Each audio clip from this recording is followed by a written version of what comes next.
Tell everyone your nickname. It'll be hilarious. My sister thought she'd get a cheap laugh at my expense. Instead, an older man across the room recognized the name and everything went quiet after that. The first thing I felt wasn't satisfaction, which honestly pissed me off. Because if your sister spends 30 years treating your boundaries, like optional decorative suggestions, and then finally gets publicly clotheslined by consequences at her own rehearsal dinner, you're supposed to feel victorious, right? That's what movies teach you. That's what every revenge fantasy teaches you. Some dramatic emotional payoff, justice, closure. A choir of angels singing while your enemy realizes they've been awful.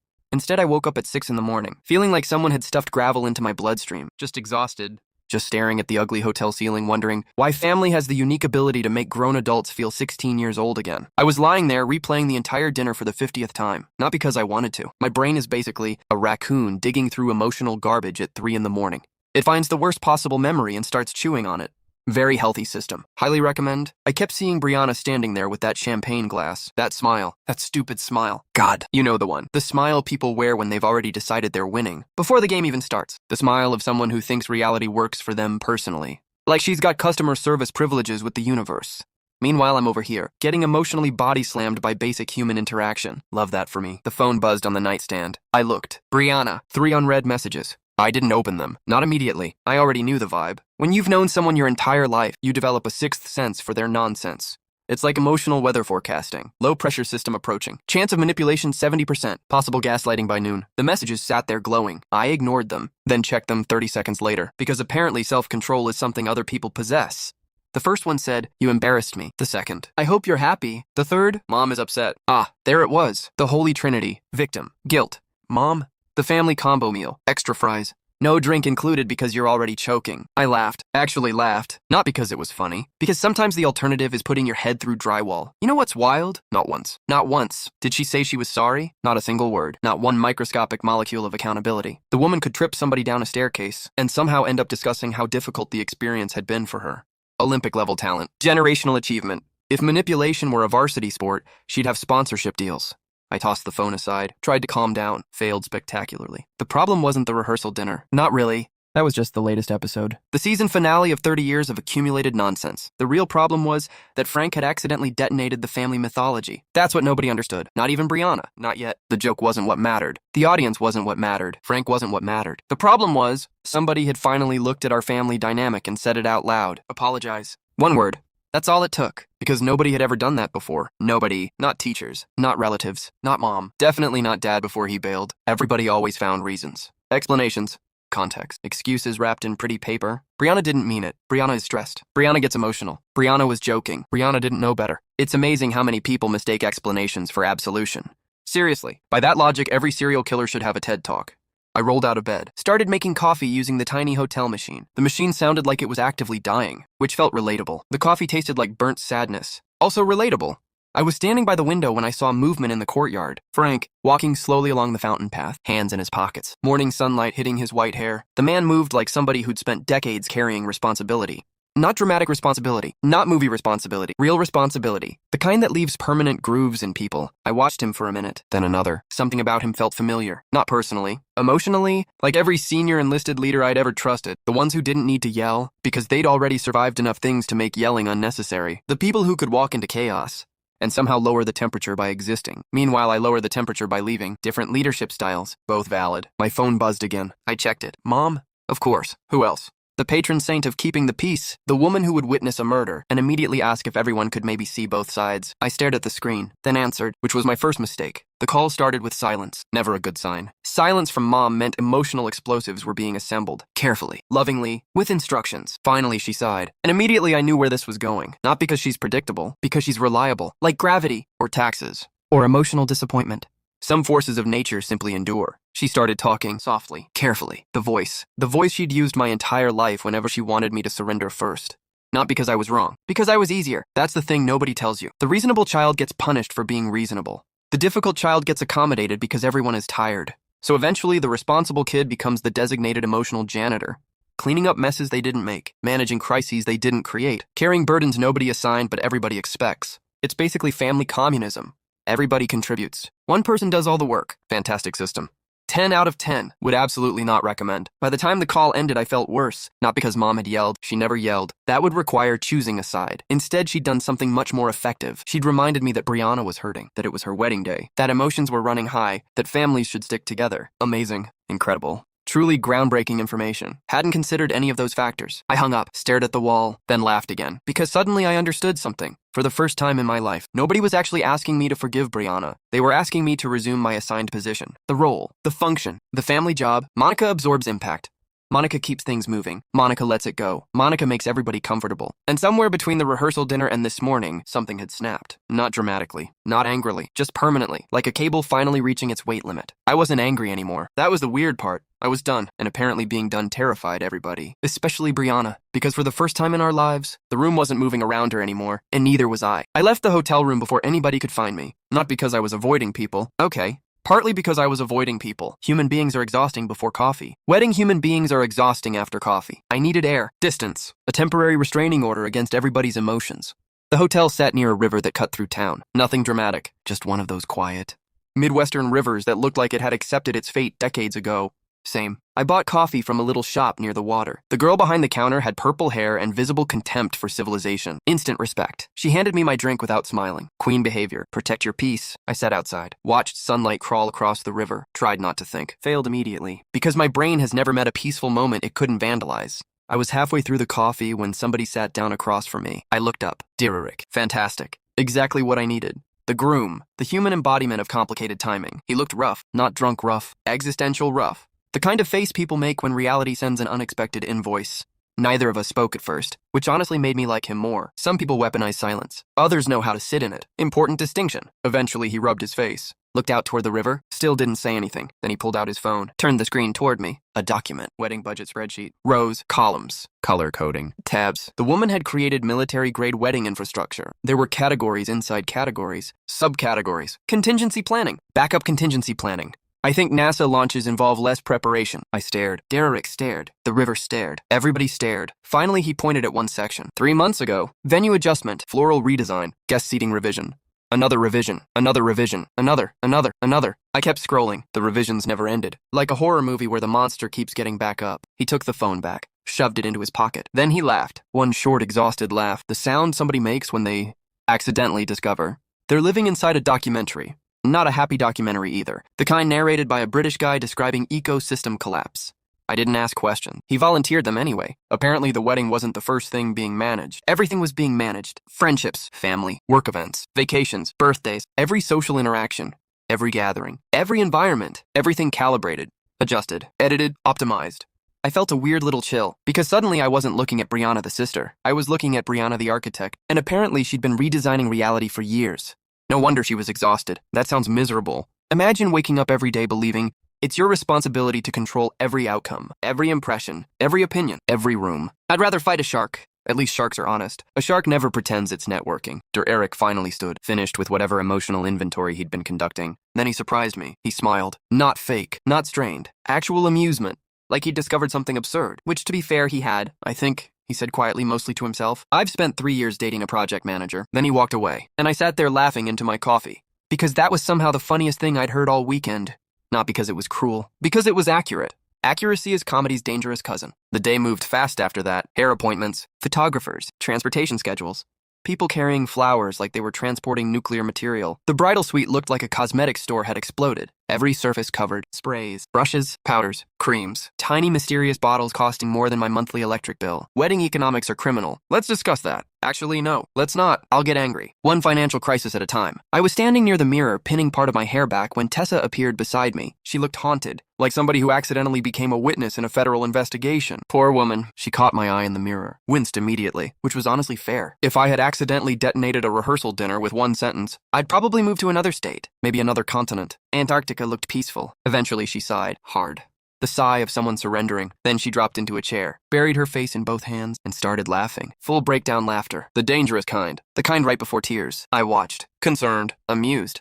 Mostly concerned. She finally looked up, mascara wand still in one hand, and somehow managed to communicate an entire emotional essay without speaking. You know that look? That female friendship look? The one that's basically, girl, you have absolutely no idea what I've survived.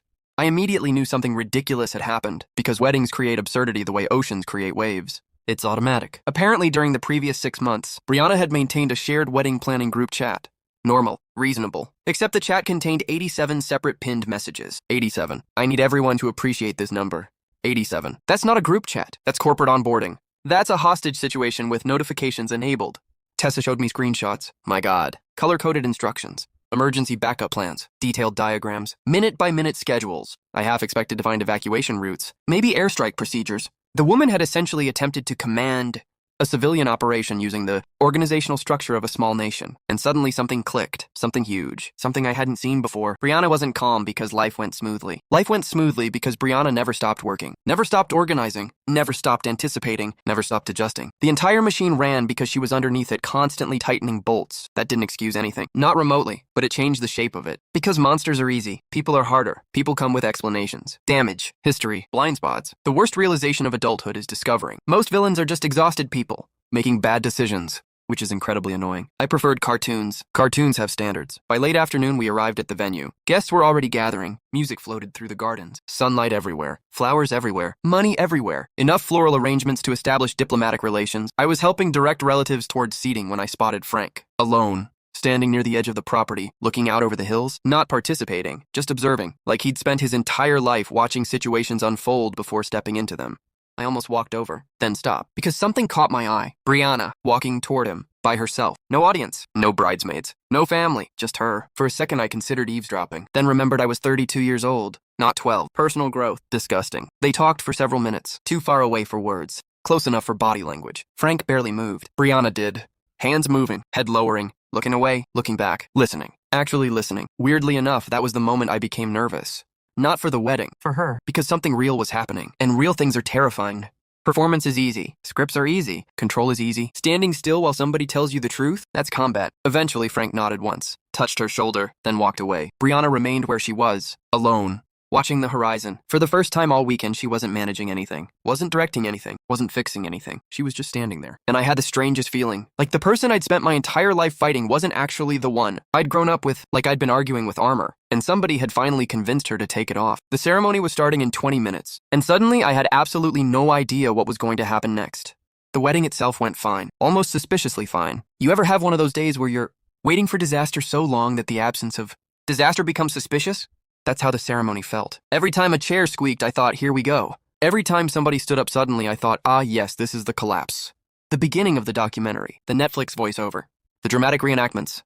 Instead, everything worked. People cried. People smiled. Nobody fainted. Nobody objected. No meteor struck the venue. Honestly, kind of disappointing. Not because I wanted catastrophe, because my nervous system had already reserved seating. The vows happened. The rings happened. The kissing happened. Everybody applauded. Human civilization continued. Amazing. Meanwhile, my job as bridesmaid mostly involved standing in decorative locations while holding flowers, which is a ridiculous role when you think about it. Thousands of years of societal development, space travel, artificial intelligence, modern medicine, and somehow weddings still include human centerpieces. Fantastic. Love that journey for us. By 6 o'clock, the reception was rolling. Music, food, champagne, people pretending they understood wine. Classic wedding behavior. I was near the dessert table when the first problem appeared. Not a huge problem, just a tiny weird thing. One of the event coordinators walking fast, then another, then another. Never a good sign. Professionals only move that quickly when reality is escaping containment. I watched 3 venue employees disappear through a side hallway. 5 minutes later, another followed, then another. The energy shifted, subtle, but noticeable. Like watching birds suddenly leave a tree. Something was wrong. Nobody knew what, but something. My curiosity immediately activated. A terrible trait, genuinely. If curiosity were a person, mine would be banned from multiple countries. I followed, not dramatically, just casually, the way people do when they're absolutely being nosy, but want plausible deniability. Eventually, I found the source. A storage room, open door, several staff members inside, and one extremely stressed wedding coordinator. The poor woman looked moments away from achieving spiritual transcendence through panic. She was clutching a clipboard like it owed her money. I caught one sentence.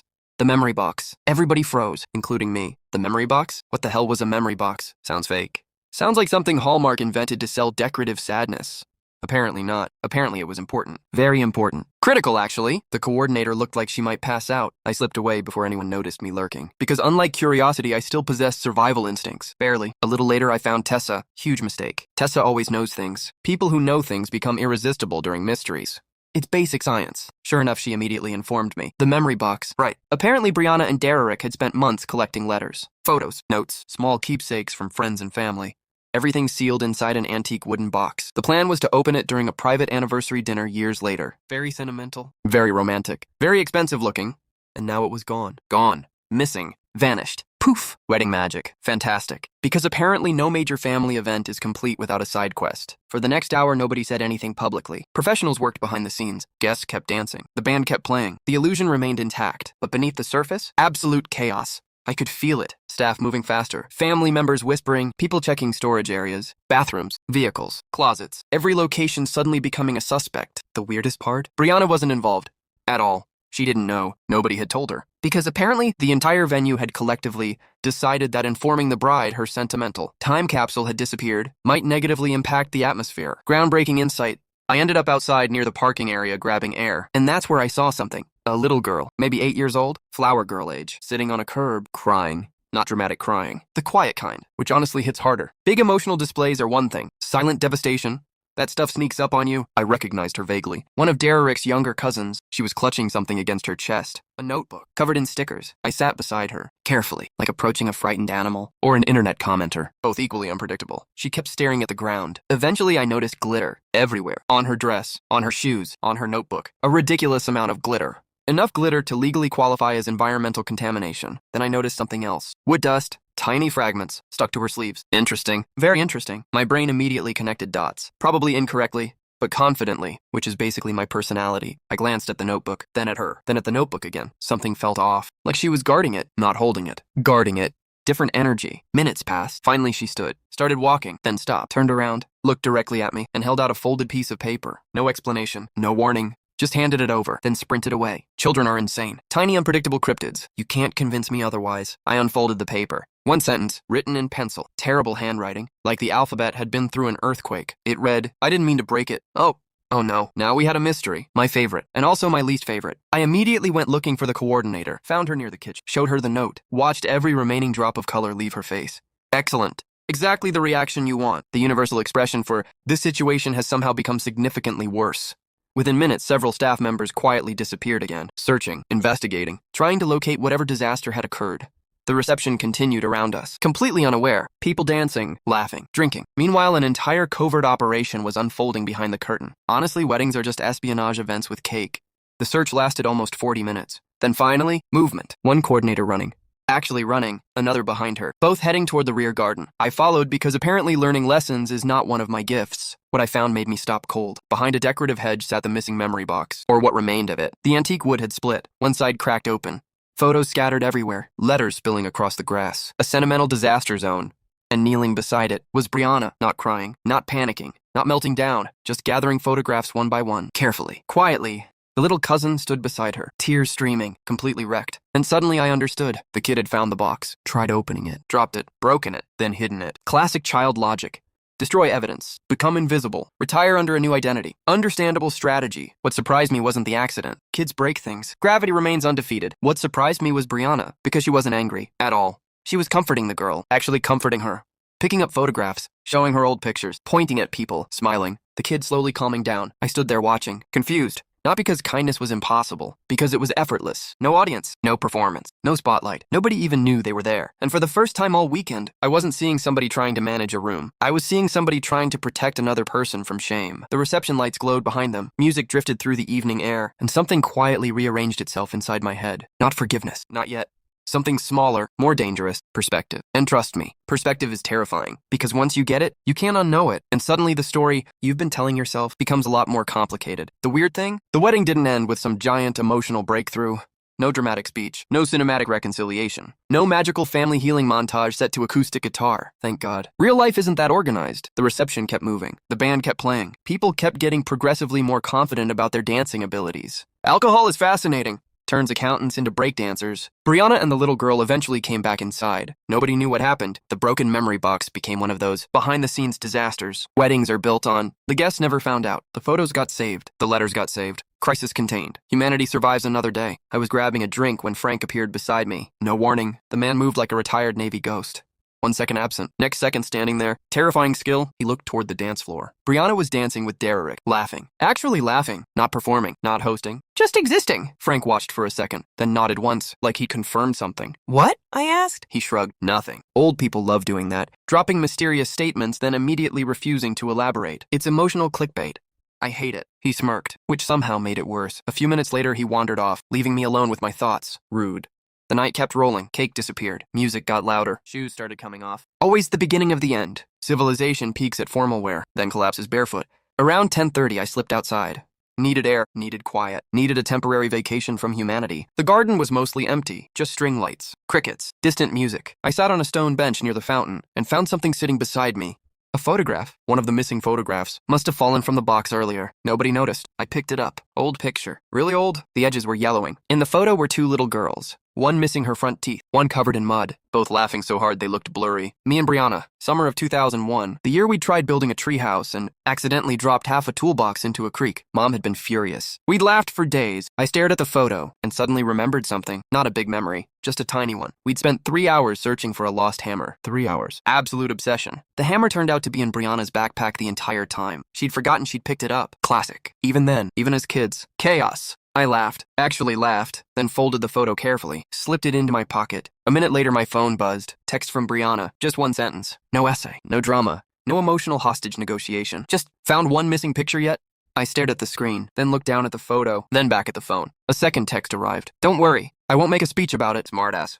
I smiled despite myself, typed back. Good, I'd leave. 3 dots appeared. Disappeared. Appeared again. The universal sign of somebody overthinking a text. Finally, her message arrived. Yeah, working on that. I sat there for a second, reading it again, then slipped the phone away. Inside, the music swelled. People cheered. Somebody probably attempted a backflip. God help them. I stood, looked toward the reception hall glowing against the dark, then headed back inside. The wedding wasn't perfect. Neither were we, but for the first time in a very long time, that wasn't the most important thing in the room. And honestly, that was enough. The photograph stayed in my pocket all night. I still have it. The hammer was never found, which feels weirdly appropriate. Some things stay lost. The good stuff doesn't. Thanks for hanging out with me today. If you enjoyed the story, click the subscribe button. I'll see you in the next video.